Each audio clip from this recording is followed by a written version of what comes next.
Alhamdulillah, sudah sepatutnya kita sebagai seorang muslim, sebagai seorang mukmin untuk selalu mengulang-ulang kalimat hamdalah sebagai bukti minimal rasa syukur kita atas nikmat dan karunia yang Allah Subhanahu wa taala berikan kepada kita.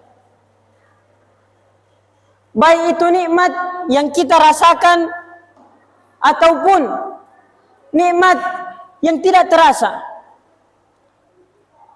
Karena pada sejatinya nikmat yang tidak terasa itulah yang lebih banyak daripada nikmat yang kita rasakan. Makanya kata Allah Subhanahu wa taala, "Wa in ta'uddu ni'matallahi la tuhsuha." Jikalau kalian ingin menghitung-hitung nikmat Allah Subhanahu wa taala, kata Allah, maka niscaya kalian tidak sanggup untuk menghitungnya. Maka dari itu kita sebagai seorang mukmin untuk selalu sadar diri, untuk selalu bersyukur kepada Allah Subhanahu wa taala.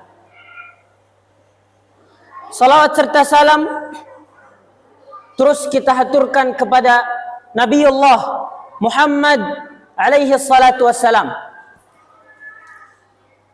manusia yang paling berjasa dalam hidup kita, manusia yang telah mengajarkan dan mewarisi kepada kita umatnya,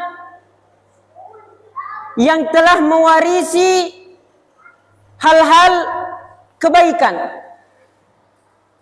hal-hal yang mulia, yang mana dengan itulah kita dapat bahagia di dunia, dan bisa dipastikan bahwasanya kita akan bahagia di akhirat dengan itu.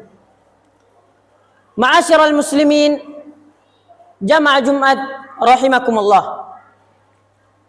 Dalam sebuah hadis qudsi, Nabi sallallahu alaihi wasallam menyampaikan kepada kita bahwasanya Allah Subhanahu wa taala berfirman,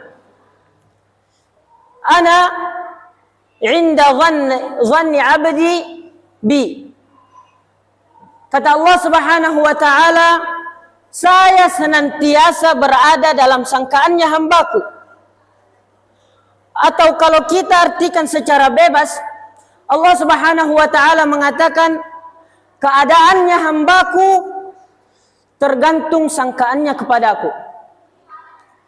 Jadi jikalau seorang hamba bersangka baik kepada Allah Subhanahu wa taala,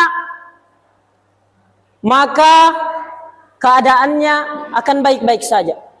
Akan tetapi sebaliknya, jikalau seorang hamba berburuk sangka, bersangka jahat kepada Allah Subhanahu wa taala, maka menurut hadis tersebut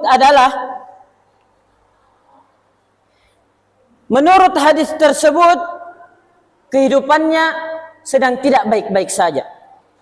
Ma'asyiral muslimin, jamaah Jumat rahimakumullah. Sangkaan baik kepada Allah Subhanahu wa taala adalah salah satu ibadah qalbiyah. Apa itu ibadah qalbiyah? Ibadah qalbiyah adalah salah satu ibadahnya hati,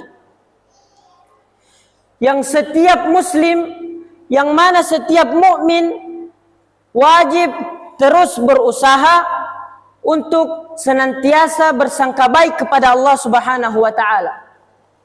Apa itu sangka baik kepada Allah Subhanahu wa taala? Bahwa wajib kita yakini bahwasanya sesungguhnya Allah Subhanahu wa taala rahimun bi'ibadih. Sesungguhnya Allah Subhanahu wa taala Maha Pengasih, Maha Penyayang bagi hambanya.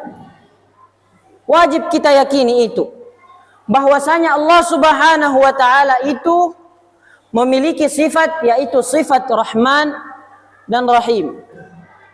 Sifat Maha Pengasih, Maha Penyayang. Dan di antara semua sifat-sifat Allah Subhanahu wa taala yang dicantumkan di dalam Al-Qur'an memiliki sifat, yaitu sifatu kamal. Apa itu sifatu kamal? Sifatu kamal adalah sifat yang sempurna. Nama-nama yang mengandung kemuliaan, nama-nama yang mengandung arti dan sifat yang sempurna. Tidak sama seperti kita manusia. Kita manusia terkadang nama tak baik, akan tetapi sifatnya buruk. Saleh namanya, akan tetapi sifatnya tidak saleh. Karim namanya, akan tetapi tidak karim perilakunya. Ya. Makanya ketika Allah Subhanahu wa taala mengatakan saya itu Rahman Rahim, maka harus kita yakini bahwasanya 100% Allah Subhanahu wa taala itu Maha Pengasih, Maha Penyayang. Dan itu telah dicatatkan di Al-Qur'an. Dan Al-Qur'an itu la raiba fih, tidak ada keraguan di dalamnya.